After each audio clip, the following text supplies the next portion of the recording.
Bismillahirrahmanirrahim. Assalamualaikum warahmatullahi wabarakatuh.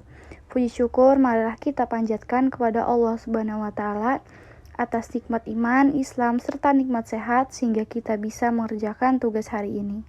Perkenalkan, saya Rumai Syatifa dan rekan saya Salma Mufidah dari kelas 105 ingin mempresentasikan tugas PKN bagian 4 unit 1 mengenai paham kebangsaan, nasionalisme, dan menjaga NKRI.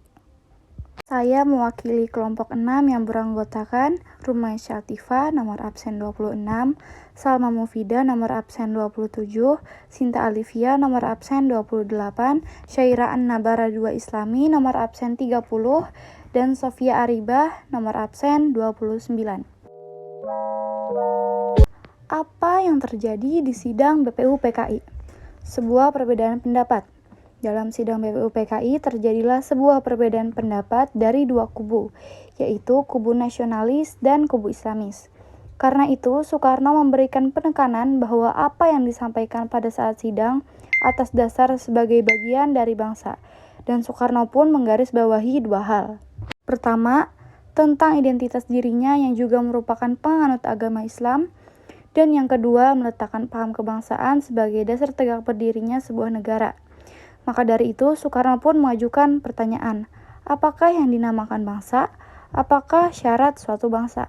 Untuk menjawab pertanyaan tersebut, kami mengumpulkan beberapa pendapat menurut beberapa ahli. Menurut Ernest Renan, bangsa ialah satu gerombolan manusia yang mau bersatu, yang merasa dirinya bersedia. Dan syarat sebuah bangsa itu sendiri adalah le désir d'être ensemble, atau kehendak akan bersatu. Sedangkan Otto Bauer berpendapat bangsa adalah satu persatuan perangai yang timbul karena persatuan nasib.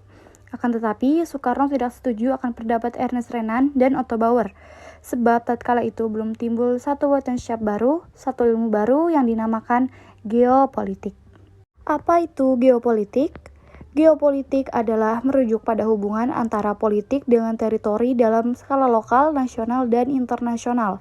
Ilmu atau studi mengenai penyelenggaraan negara yang kebijakannya dikaitkan dengan masalah-masalah geografi wilayah atau daerah pada suatu bangsa.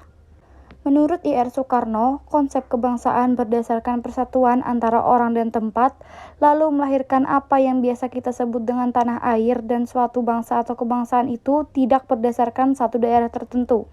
Contohnya Pulau Jawa, tetapi mencakup semua pulau, semua etnis dalam teritorial Indonesia.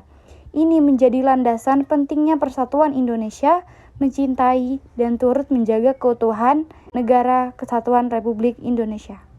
Nah, dari sanalah pemahaman yang substansial terhadap makna kebangsaan mengantarkan pada sikap nasionalisme yang menghendaki rasa ingin bersatu, persatuan perangai dan nasib.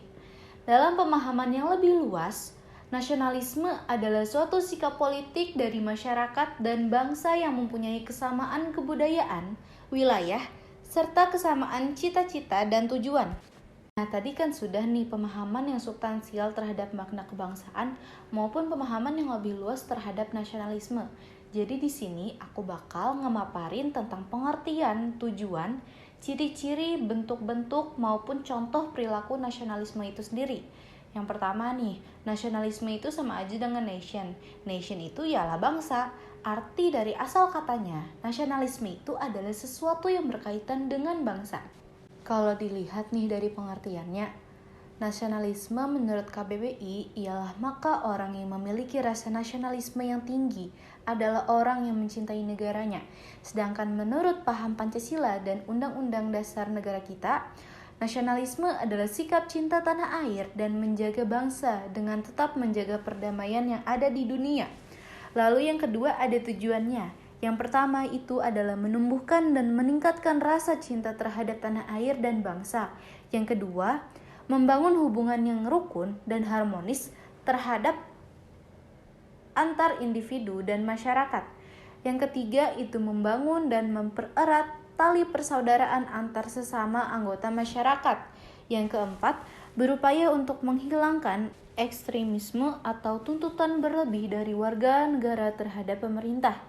Yang kelima, menumbuhkan semangat rela berkorban bagi tanah air dan bangsa. Yang terakhir dari tujuan yaitu menjaga tanah air dan bangsa dari serangan musuh baik eksternal maupun internal. Nah, pada ciri-ciri nasionalisme ini ada dua.